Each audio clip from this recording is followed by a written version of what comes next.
What are the top 10 fastest known time routes in the UK? How can you prevent cramp this summer? What's the best food for long races? And is a 45k race an ultra? Find out in my Q&A series, answering all your trail and ultra running questions.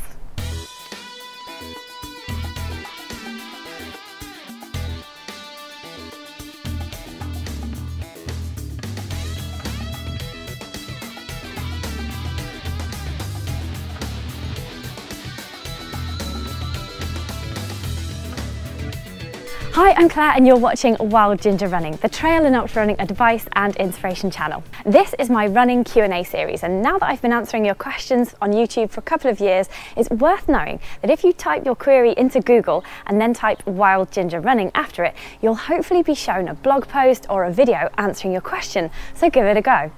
Thank you to all my regular viewers for subscribing, liking and commenting on this film. Keep watching till the end to see if you're one of the amazing people who I've spotted sharing or retweeting my films on your social media. It's fantastic of you to spread the word. Just before we get started, I am thrilled to announce that this month's Wild Ginger Running competition will give the lucky winner a chance to win £300 worth of Salomon kit and Light Up You LED lights worth £100, bringing the grand total to £400 worth of trail running goodies. So take a look at my Patron page to find out how you can be in with a chance to win. Now let's get going with the first question. Question 1. Our first question today is from patron Rob Cullen, who says, could you do a vlog on the fastest known times of UK long distance running routes? So I've been looking into this and I've definitely seen fastest known times, or FKTs as they are known, grow in popularity over the last few years. American trail runners have tons of FKTs along well-established long distance hiking trails, like for instance the Appalachian Trail that features in Scott Jurek's book North and Carl Meltzer's film Made to be Broken. And there's the Long Trail in Nicky Kimball's film Finding Traction, and there's the John Muir Trail FKT currently held by US legend Darcy Pickeye. And recently I reported on US athlete Mike Wardian's FKT in Israel. So in Britain we've tended to call these records or speed records rather than FKTs, but now that the term has been popularised, what are the top FKTs in the UK? While researching this, I came across this awesome website called fastestknowntime.com. It's a really fantastic source of information of FKTs all over the world, who holds what record, a report from the athlete, a Twitter feed with the latest updates, a podcast of interviews with FKTers, and live tracking for events happening right now. So it's so awesome, this website. It's really well organised. Definitely give it a look. I've put a link in the film description below. Just click show more or the drop down arrow below to access that. So they have listed 50 in the UK, so I've whittled them down to a top 10 of UK FKTs that should really grab your attention. Number 1, the Bob Graham Round, Ramsey Round, Paddy Buckley, and their double versions too. So I've put all these three here together because they're the classic British mountain rounds, but the Lake District's Bob Graham, which is 65 miles over 42 mountains, is possibly the most famous of all the UK FKTs now, due to a certain Killian Jornet who came over and smashed Billy Bland's 36-year-old record down to 12 hours 52 minutes last summer. See my live broadcast of that here. So Jasmine Paris holds the women's record of 15 hours and 24 minutes from 2016. The other two, the Ramsey Round in Scotland and the Paddy Buckley in Wales, are the Bob's Scottish and Welsh equivalents. They aren't as well known, and to even complete one is a massive achievement, but fell running superstar and breast cancer survivor Nikki Spinks completed all three as doubles. This May she completed her third, the Paddy Buckley Round double, so congratulations Nikki. Number 2, the Grand Round. Back in July 1990, Mike Hartley completed all three of the rounds I've just mentioned in 3 days, 14 hours and 20 minutes. That's around 187 miles with 25,600 metres of total ascent and 113 summits. He was driven between them and it took him over 33 hours to do his final round, the Paddy Buckley. So it's with great admiration that I can report that top American ultra runner and triathlete John Kelly has just moved to Bristol and decided to kick off his UK running adventures with what he called the Grand Round. All three rounds, one after the other, but cycling some 400 miles between them. Wow, I was watching this on his tracker last weekend and I was gobsmacked to see him do the 61-mile Paddy Buckley with 8,500 metres of ascent within 24 hours, then cycle 123 miles to the Bob Graham and run this 65-mile route over 42 summits within 24 hours as well. Sadly, he chose to stop there due to a dangerous level of fatigue unsuitable for mountain roads on a bike. Will he be back to try this Grand Round again? Watch my latest interview with John live on the Wednesday night show here. Number 3, the West Highland Way. This is the absolute classic Scottish coast-to-coast path, 95 miles long, and currently the record is 13 hours 41 minutes by Rob Sinclair in the 2017 West Highland Way race, and the ladies is Lucy Colcorn with 17 hours 16 minutes. However, these can't be classed as FKTs as they're done during the race, but I reckon the West Highland Way would be great to get an FKT on outside of the race too. Number 4, the coast to coast. Wainwright's 190-mile coast-to-coast journey has long been walked. As far as I can tell, the running record is still with Mike Hartley from 1991. Someone needs to get out there and beat his 39-hour 36-minute time. Number 5, the Highland Way Traverse. Don't try this at home, boys and girls. This is the rockiest, gnarliest, knife-edged ridge in the UK. I've been up part of it and I have no idea how anyone even runs along it without falling to their death. The records along this famous set of 11 skyscraping jagged peaks on the Isle of Skye are divided between winter and summer attempts. So Finlay Wild, that is a great name, has the summer speed record of 2 hours 59 minutes and 22 seconds, and last February 2018 Usdean Hawthorne set a new winter record of 4 hours and 57 minutes, incidentally taking the record from that very same Finlay and lowering it by an hour. Number 6, the Pennine Way. You'd have to be living in a cave not to know that Jasmine Paris, who shares her endurance training advice here, holds the Montaigne Spine Race record along this 268-mile long distance walking path down the centre of England from Edale to Kirk Yetholm. However, again, this is in a race situation, so her 3.5-day overall race record can't actually be counted as an official FKT, can it? Either way, the men's record on the fastestknowntime.com website is Mike Hartley. He did a lot. I've met him actually, and he's a lovely bloke. He lives in America now, and his record is 2 days, 17 hours, 20 minutes, and that all-important 15 seconds. Number 7, the Welsh 3000ers. It's Finlay Wild again. This May, he broke the 31-year-old record on this popular route, summiting 15 of Wales's highest mountains.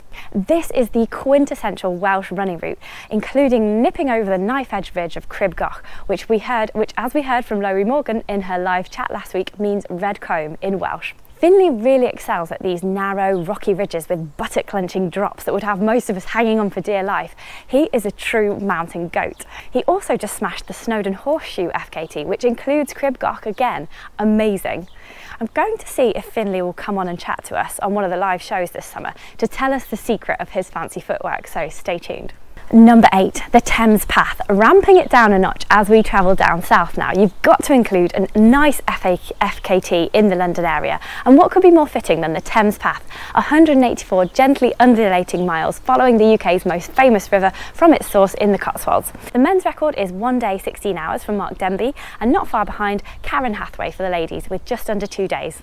Number 9, the South West Coast Path. This 630-mile path through Dorset, Devon, Cornwall and Somerset has seen many attempts in recent years, and the record is now held by the awesome ultra runner and coach Damien Hall, who shares his top tips for the UTMB and ultra running in general here. It's the longest walking path in the UK and deceptively hilly, and Damien cruised it in just over 10.5 days. Number 10, finally, Land's End to John O'Groats.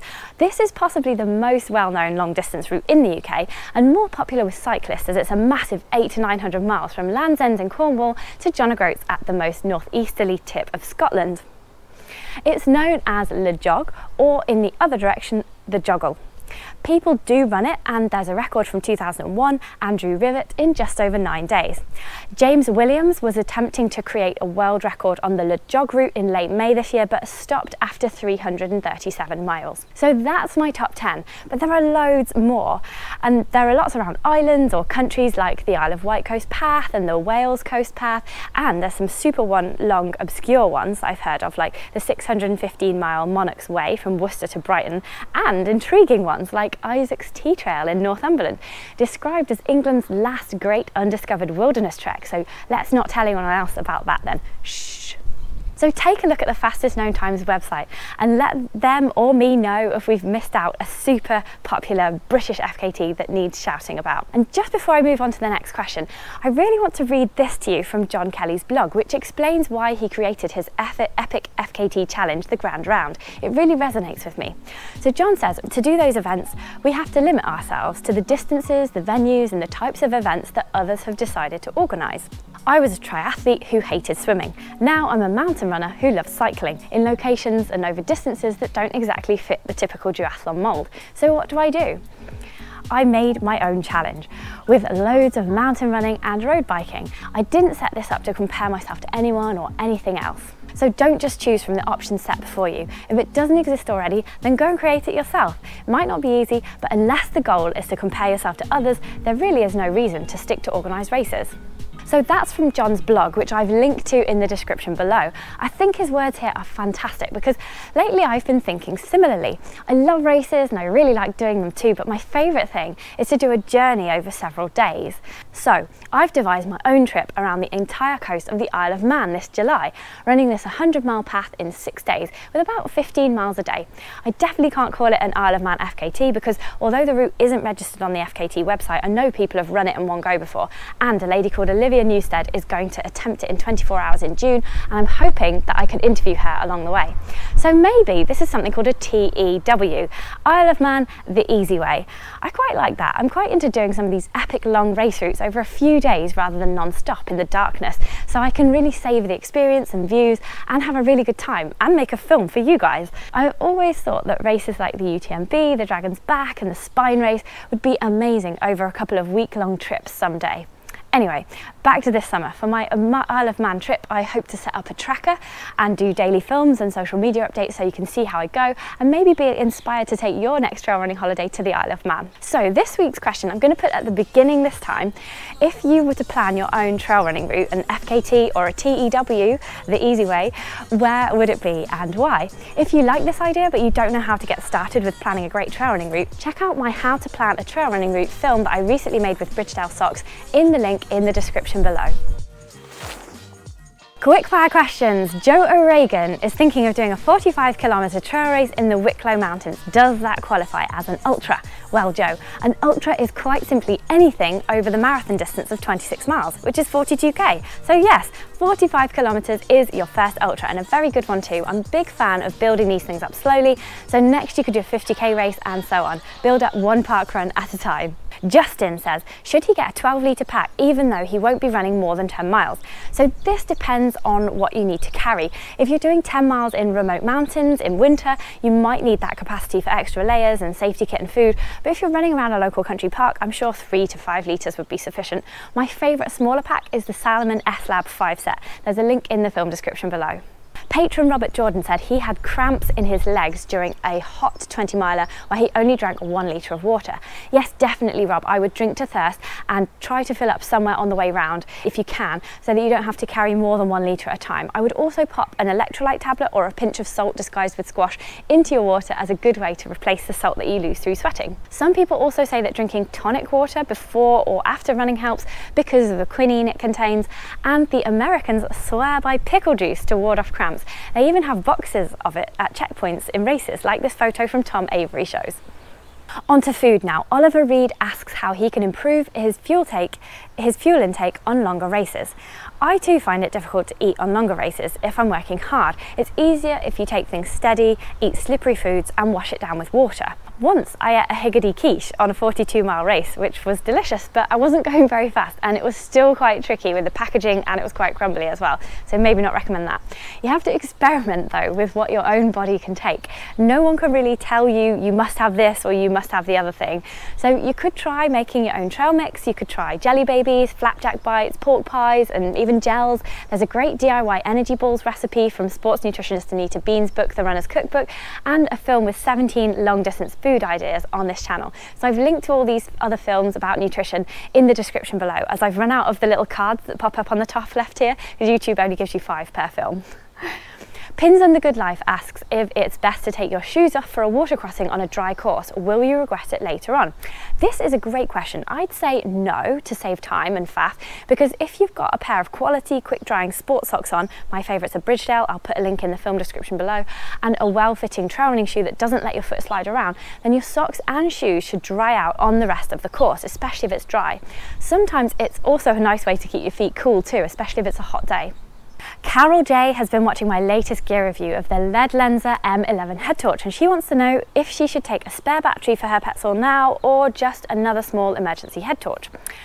So, hi Carol, it was great to see you at Keswick Mountain Festival. I hope your race went really well. Rather than faff around swapping to spare batteries in the dark, if it's allowed by the race organiser, I would be tempted to take a second lightweight emergency head torch, something like the 35 gram 200 lumen, that's pretty much bright enough, Petzl Bindi, or the 115 gram but 300 lumen, that's definitely bright enough, Petzl Reactik Plus. Newsflash, Petzl have a new torch coming out this autumn to replace the Reactiks called the Swift RL, so stay tuned for the review of that when I can get my hands on it. Arlene M wants to know how you deal with running at night in the fog. Do some people put lights on their shoes? Well, I've had fog on a few runs and the only thing that works is what you said you did, which was to use a lower light setting and hold the torch down low, just like fog lights on a car. There is no torch that will beat fog, sadly, and I haven't heard of lights for shoes, but it sounds like a good idea for those who consistently run in dark, foggy trails. So if anyone's got shoe lights, then let me know. Patron news! We had our first ever Patron meetup at Keswick Mountain Festival in mid-May. Helen, Guy, Rob, Carl, John, Darren all joined me in the Lake District for this 25k race, a tough, hilly, rocky trail around Derwent Water. We all stuck together throughout, and although there were a couple of nasty tumbles on the uneven ground, the mountain views were incredible, and we all came back alive to try some pickle juice that Guy had brought. That is really, oh my God! And we washed that down with some celebratory Prosecco for reaching 10,000 subscribers. Yay! Throughout the race, we gave our thoughts every mile, and it's being edited as you watch this, so stay tuned for that very entertaining video coming soon. Then I bumped into Guy Greatorex again on the Cannock Chase 10k last month, and he did a super speedy time in just over 50 minutes on this surprisingly hilly course, only 1 hour from Birmingham, and he very kindly filmed me finishing, GoPro in hand. So thanks very much for that, Guy, and congratulations on a great race. Watch out for that film coming soon to Wild Ginger Running too. It's been a very busy start to the summer. Other patrons have been busy recently too. Pascal Mathenet, who won the very first competition here on Wild Ginger Running back in January, has been training hard in the South Downs for the OCC, a 55k race with a whopping 3,500 metres of ascent in Chamonix this summer. Here is a snippet from her training diary. We are 3 months and a half away from the OCC, so I'm gonna share a little bit of my training. The OCC is the shortest race of the UTMB, the Ultra Trail du Mont Blanc, which is based in Chamonix in the Alps. So I'm planning to hike 30 kilometers today. No running, my legs are quite tired. Had a busy weekend with the light last weekend. So today is just a nice walk, trying to walk at a decent pace, keep the pace up. It's always good training anyway. So I'll show you a little bit the landscape. You can see it's a little bit hilly. Thanks Pascal, those are great views. I hope it didn't rain on you there in the South Downs. Now, warning, this segment contains black toenails. Last month, patron Sally Gilson completed the 333 challenge in Wales, 142 miles over 3 days up 3 Welsh peaks. Sally was inspired to do this challenge by Welsh ultra runner and TV presenter Lowry Morgan, who I interviewed recently. Sally says, I did the challenge to prove to myself that I was tough and that I could push myself further than I thought possible. She now has a 24-hour loop race planned, competing against her other half, Vinny, also a ginger runner, to see who can run the furthest, so good luck to both of them. I actually met Sally and Vinny at last weekend's Run Fest run at Bowood House, where we and several other patrons, including Darren Joins and Mark England and his partner Lynn, who we might have even persuaded to run the 2k the next day, we all met up and we got kitted out in loads of LED lights and balloons from Light Up You, and we led the night run just after Razorlight had finished playing. So thank you so much to these guys. They were awesome running leaders and they made sure everybody had a fantastic experience around the woods of Bowood Estate. And you guessed it, I also filmed this night run, so you'll be able to watch that here later this summer too. And finally, Emily Jacob's inspiration is through the roof this month after receiving her Wild Ginger Running buff and Trail Running magazine, which I used to edit, on the same day. So if you want a Wild Ginger running buff, then visit my Patreon page to find out how to get one. www.patreon.com/wildgingerrunning. If you're already a patron, keep checking the Patreon website for meetup details, updates, polls, the odd little freebie or sneak preview as well. If you're not already a patron and you fancy supporting this channel and getting a few nice little perks in return, take a look at the website www.patreon.com/wildgingerrunning.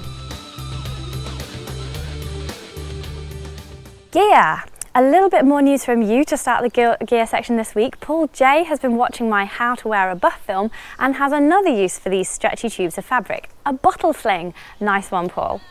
And is food gear? It's sort of kit, isn't it? Well, ultra athlete and coach extraordinaire Damien Hall is partial to an old school Tunnocks caramel wafer biscuit, and Parker Waterman has suggested we buy several packs and play Jenga with them, which I thought was quite a fun idea. And here at Wild Ginger HQ, I've been sent yet more backpacks to test. I've got new ones from Naked, Silver and Camelback. I've also got a nice spread of the range of head torches from Silver, so I can show you the whole range over the summer, and I'm waiting on the same from Petzl. The new Sunto 5 GPS watch is also on its way, and I'm asking Garmin for their latest too, so stay tuned for these gear reviews over the summer.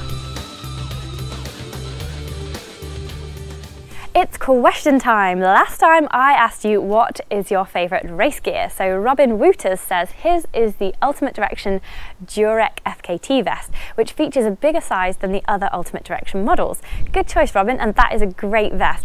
And the FKT version leads me on to this month's question, which I asked earlier. So to recap, this month's question is, what would be your ideal FKT or TEW? The easy way. Your ultimate trail running journey that you made up yourself. Let me know in the comments below, and keep those trail and ultra running questions coming so that I can answer as many as possible in the next Q&A. So this month, heroes for sharing my films that I've spotted on social media over the last few weeks or so have been the amazing, the incredible Ashley and Shelley, Helen Goodber, Andy Orme, Trailblazers MPT, Peter Roll, Helen Blakemore, Miles with Michelle, Justin Gardner, Scott L, Rick Yorkshire Wood, Iron Off-Road, Hannah, Graham Atkinson and Kath Evans. Thank you so much to all of you, that is awesome. Subscribe if you haven't already and click the notifications bell so you don't miss out on any new videos from Wild Ginger Running. Thank you for watching, and thank you to all my incredible patrons. Have fun, enjoy your run, and I'll see you on the trails.